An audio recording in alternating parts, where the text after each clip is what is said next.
Hey guys, I want to go ahead and talk to you about these wool dryer balls. Now, ours have some dog hair in them because we just got done washing a load of our dog toys.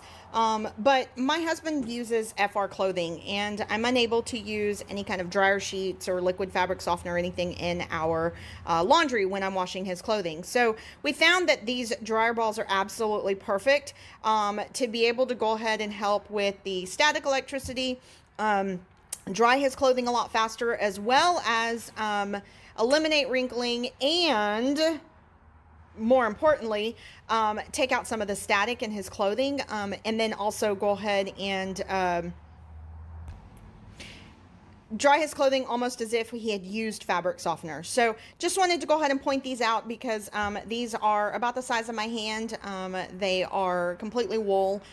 They're hard, even if I try to push them, you can tell they don't squeeze a whole lot. But basically you just throw them in your dryer when you're drying everything, and it does all the work for you.